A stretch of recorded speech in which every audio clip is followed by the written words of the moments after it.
चलिए शुरू करते हैं। प्रैक्टिस सेट 2 बायोलॉजी का प्रैक्टिस सेट 2 है, सिर्फ प्रैक्टिस सेट देंगे, इसमें कोई चर्चा नहीं करेंगे। तो चलिए शुरू करते हैं। पहला क्वेश्चन आपके सामने देखिए है। चलिए यहाँ पे थोड़े से अच्छे से कर देता हूँ सेट, है ना। तो चलिए पहला क्वेश्चन आपके सामने, बताइएगा कोबाल्ट धातु किस विटामिन में होती है। तो कोबाल्ट धातु जो है किस विटामिन में होती है, तो ऑप्शन नंबर डी 12 में होती है, B12 में होता है। तो ये जान गए। चलिए दूसरा क्वेश्चन को ध्यान से देखिएगा। पीत मतलब विल बोलते हैं का निर्माण जो है होता है, तो पित्त का जो है निर्माण कहाँ होता है बताइएगा। इस 4 ऑप्शन के हिसाब से बताना होगा। तो दूसरा प्रश्न का ऑप्शन नंबर बी याद रखिएगा, यकृत मतलब लीवर में होता है, ये भी जान गए। तीसरा प्रश्न बताइएगा, सिर्फ मॉक टेस्ट है, ठीक है, बायोलॉजी पढ़ा चुके हैं, अगर ज़्यादा जानकारी लेना है तो ऑनलाइनर पढ़िए, ठीक है। बताएंगे विटामिन सी, विटामिन सी का बताइएगा क्या होगा। विटामिन सी का ये रासायनिक नाम पूछ रहा है, बताइएगा क्या होगा। तो विटामिन सी का जैसे ही नाम बात करेगा तो ऑप्शन नंबर बी आप देख रहे होंगे, एस्कॉर्बिक एसिड, यही सही है। क्या है, एस्कॉर्बिक एसिड। चलिए चौथे प्रश्न, कम समय में ज़्यादा क्वेश्चन, 50 क्वेश्चन करवा रहे हैं, तो समझ जाइए, समझिए कि आप मॉक टेस्ट दे रहे हैं, ठीक है। बताइए वायरस, वायरस रोग है कौन है इसमें से, बताइएगा कौन है इस 4 ऑप्शन में से, बताएंगे वायरस रोग कौन है। तो चौथे प्रश्न का जो ऑप्शन नंबर ए देंगे वो सही देंगे। क्या है, इन्फ्लुएंजा। इन्फ्लुएंजा जो है एक वायरस है। टाइफाइड तो आप जानते हैं ये जो है जीवाणु है, बैक्टीरिया से होता है, आप जानते हैं। डिप्थीरिया, हैजा, ये सब जो है बैक्टीरिया से होने वाला है। लेकिन वायरस जो होता है वो इन्फ्लुएंजा से होता है। चेचक एक वायरस है, रेबीज एक वायरस है ना। आपका कोरोना क्या है, वायरस है। तो ये सब ध्यान रखिएगा। चलिए पांचवा प्रश्न बताइएगा। पांचवा प्रश्न है कि ओरिजिन ऑफ स्पीसीज, ठीक है, स्पीसीज नामक पुस्तक के लेखक थे कौन थे, बताइएगा इस ऑप्शन के हिसाब से। तो पांचवा प्रश्न का आंसर का जवाब ऑप्शन नंबर सी, डार्विन जी थे। कौन थे, डार्विन जी थे, यही लिखे थे, ठीक है।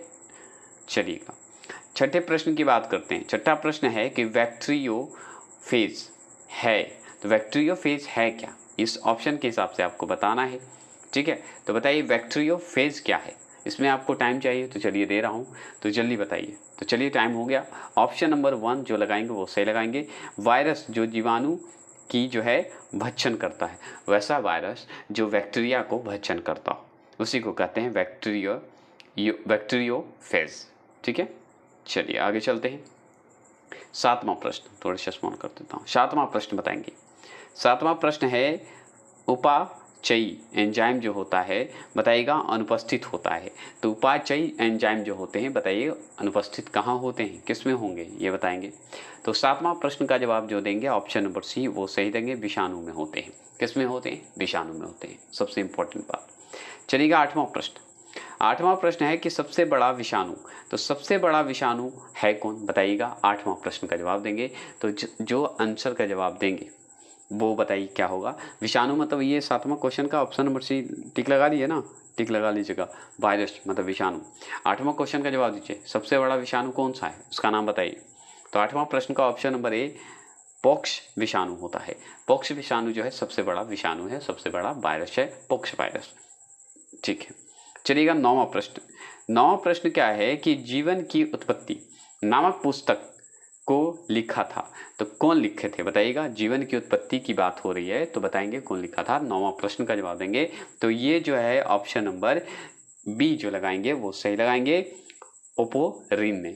ओपोरिन जो हैं वो लिखे थे जीवन की उत्पत्ति, ये जान लीजिए। अभी जस्ट आप डार्विन का पढ़े, डार्विन का पुस्तक का नाम क्या था, अभी जस्ट पढ़े आप, बताइएगा क्या होगा, किताब का नाम क्या है। चलिए दसवां प्रश्न। दसवां प्रश्न है कार्बोहाइड्रेट पाचन के अंतिम उत्पाद है, तो कार्बोहाइड्रेट पाचन के अंतिम उत्पाद है कौन है, दसवां प्रश्न का। तो इस 4 ऑप्शन में से ऑप्शन नंबर ए जो लगाएंगे वो सही लगाएंगे। क्या है, मोनोसैकेराइड्स। क्या है, मोनोसैकेराइड्स, ऐसे याद रखेंगे। चलिएगा 11वां प्रश्न।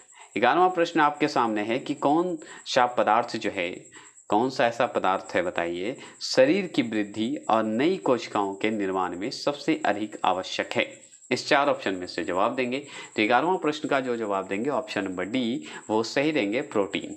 क्या देंगे, प्रोटीन। तो कौन सा ऐसा पदार्थ है जो कि शरीर की वृद्धि की बात करता है और नई कोशिका के निर्माण की बात करता है, सबसे अधिक आवश्यक है, तो प्रोटीन बहुत आवश्यक होता है। हम जानते हैं वृद्धि की जैसी बात करेगा प्रोटीन टिक लगा दीजिएगा।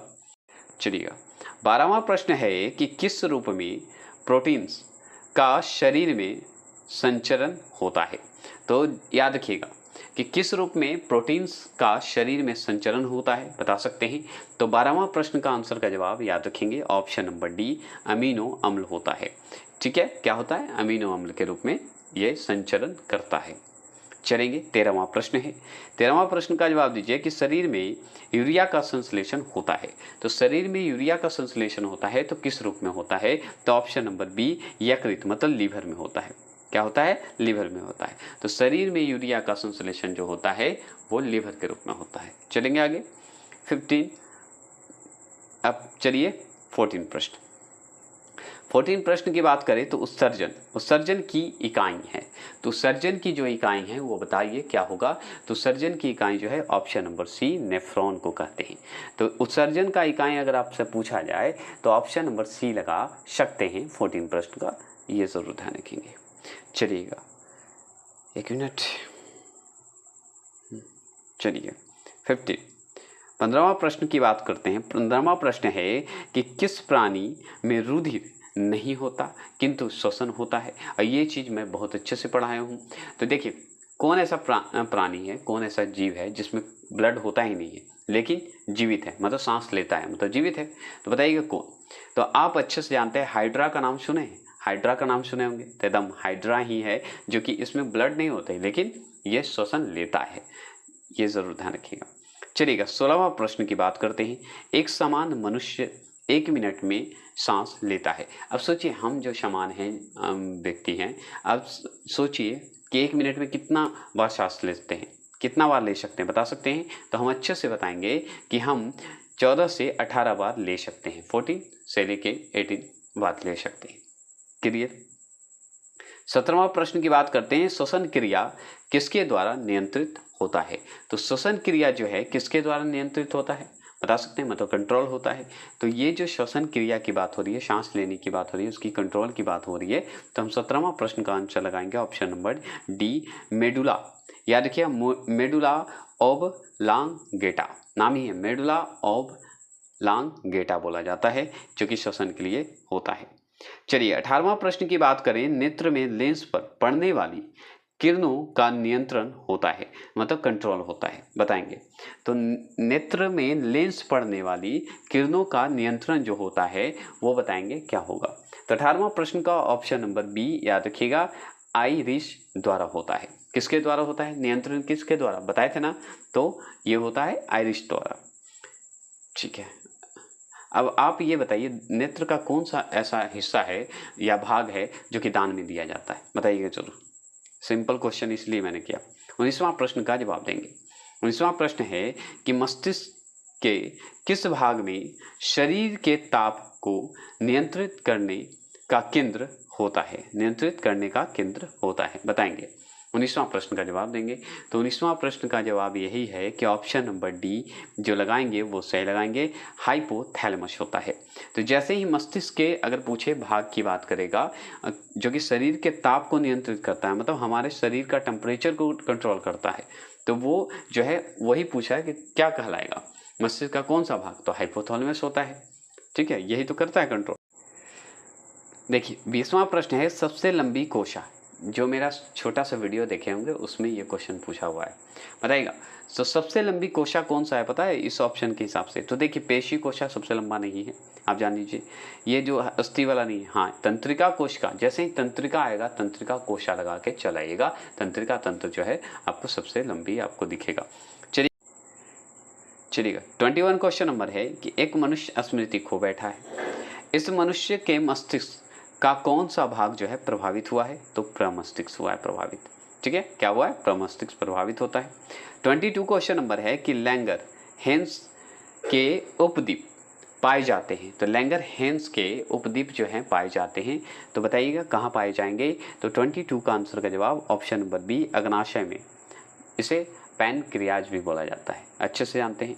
चलिए आगे चलते हैं। चलिए 23 क्वेश्चन नंबर है कि वृद्धि हार्मोन स्रावित होता है। तो वृद्धि हार्मोन मतलब ग्रोथ वाला हार्मोन जो होता है, ग्रोथ जो करते हैं वो हार्मोन स्रावित होता है। तो इस ऑप्शन के हिसाब से याद रखिएगा जो ऑप्शन नंबर डी है वो सही है। पित्त, याद रखिएगा पिट्यूटरी ग्रंथि होते हैं, इसी में वृद्धि हार्मोन स्रावित होता है। अब ये जो यूट्री जो ग्रंथि है वो आप बताइए क्या है। तो सबसे छोटा ग्रंथि है। सबसे बड़ा ग्रंथि कौन है? तो हमारा लीवर है। आप अच्छे से जानते हो, ये मैं पढ़ा चुका हूँ, कल ही वीडियो डाला था मैंने। सबसे बड़ा ग्रंथि कौन है? लीजिए, अभी जस्ट पढ़े थे यकृत, लीवर, तो इसमें सोचना नहीं है। चलेंगे आगे। चलिए 25 क्वेश्चन नंबर है कि निम्नलिखित में कौन सी ग्रंथि जो है अंतः तथा बाह्य स्रव दोनों है? जो कि अंतः भी होता है, कौन सा ऐसा ग्रंथि है जो कि अंतः और बाह्य स्रवित दोनों करता है? ठीक है, बाहर भी और अंतः भी दोनों बताइएगा। तो 25 क्वेश्चन नंबर का जवाब जो देंगे option number B, pancreas. Pancreas मतलब अग्नाशय, समझ गए। सबसे बड़ी ग्रंथि यकृत। ऐसे देखिए, गर्भ निरोधक गोली में अधिकतर जो है आपको क्या मिलेगा? ऑप्शन नंबर डी में जो देख रहे हैं आप, एस्ट्रोजेन और प्रोजेस्टेरोन मिलता है, दोनों होते हैं। ठीक है, चलिएगा आगे चलें।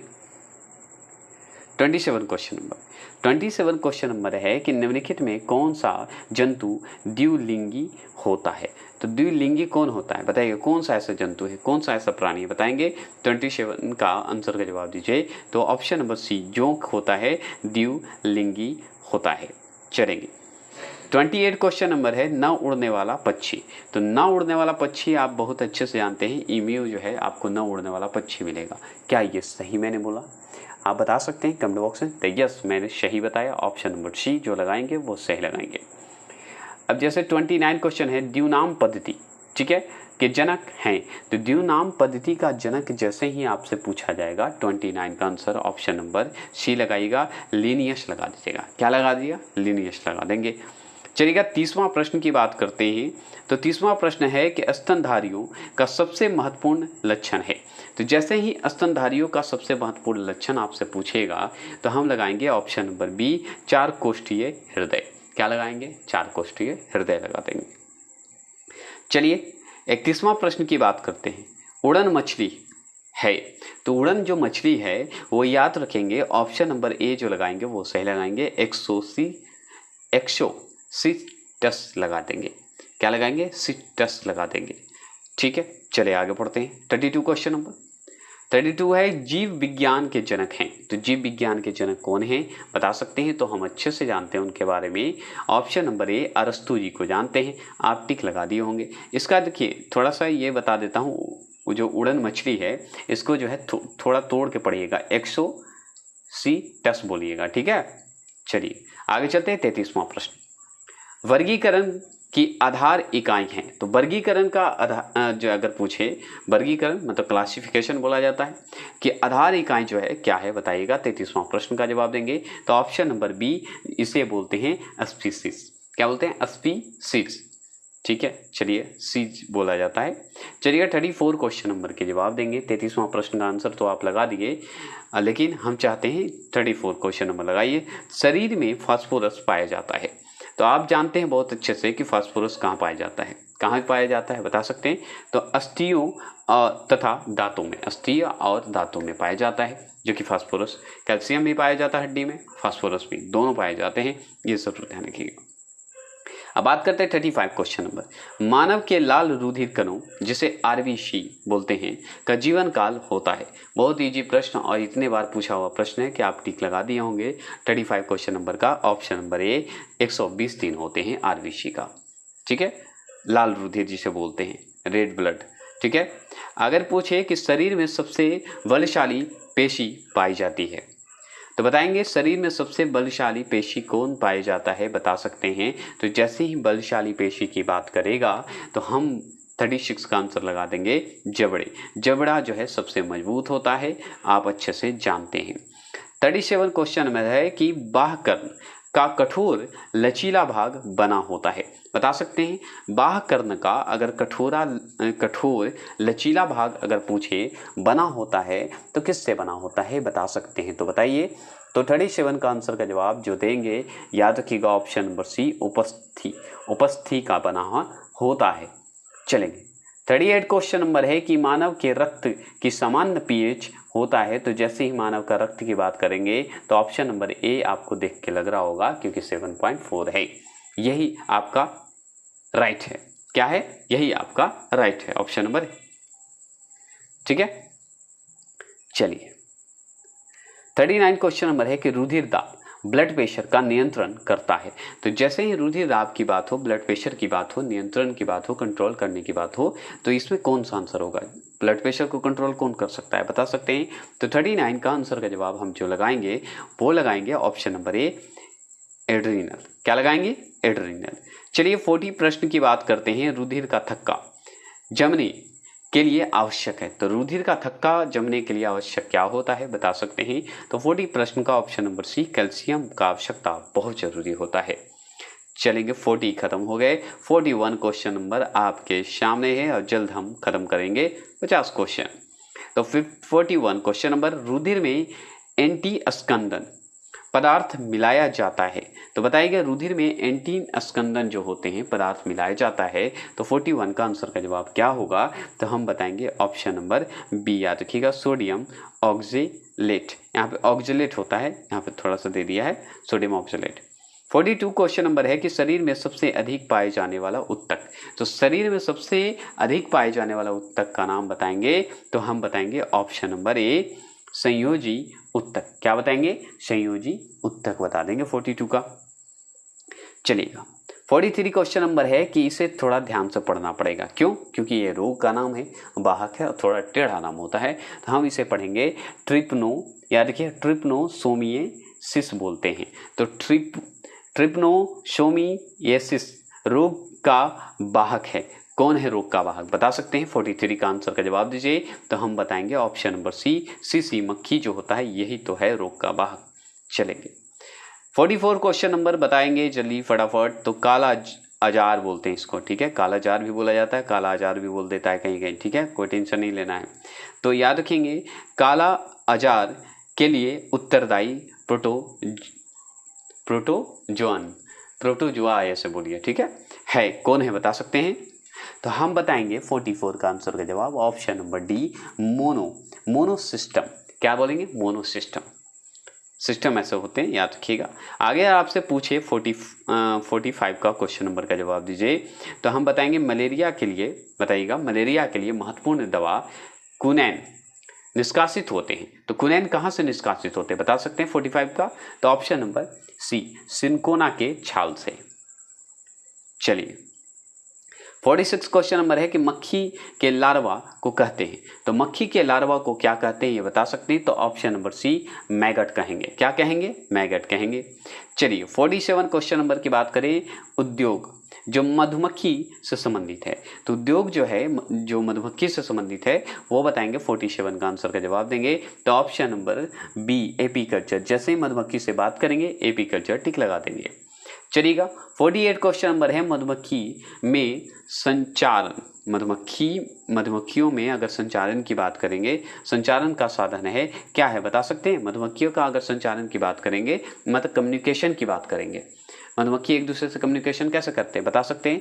तो हम बहुत अच्छे से जानते हैं। 48 का आंसर का जवाब ऑप्शन नंबर सी, नाच होता है, डांस करके, याद रखेंगे, यही बताया जाता है, ठीक है? चलेंगे आगे। सवाल है टीसी मक्खी, मतलब टीसी मक्खी होता है निम्नलिखित में से कौन सा रोग फैलाती है?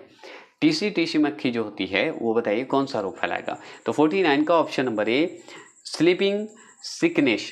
टीसी मक्खी अगर काट लिया तो आप समझिए स्लीपिंग जो है मतलब सोने वाली बीमारी हो जाती है, मतलब सोते रहिएगा दिन भर, और जब ज़्यादा सोइएगा तो समझिए कि ये मक्खी आपको काट चुकी है। इसका कोई ज़्यादा वैसा नहीं है, उपाय कीजिए, जूस पीजिए, दौड़ धूप कीजिए, एक्सरसाइज कीजिए, ठीक हो जाएगा। चलिए ये वैसे ही मैंने बता दिया क्योंकि मैंने एक बार शिकार हुआ था इसका। चलिएगा काला अजार रोग निम्नलिखित में से किसके काटने से फैलता है? बता सकते हैं काला अजार रोग जो है निम्नलिखित में से किसके काटने से फैलता है? तो 50 प्रश्न का option number A, sand fly काटने से होता है काला अजार। मक्खी है, सोचिए।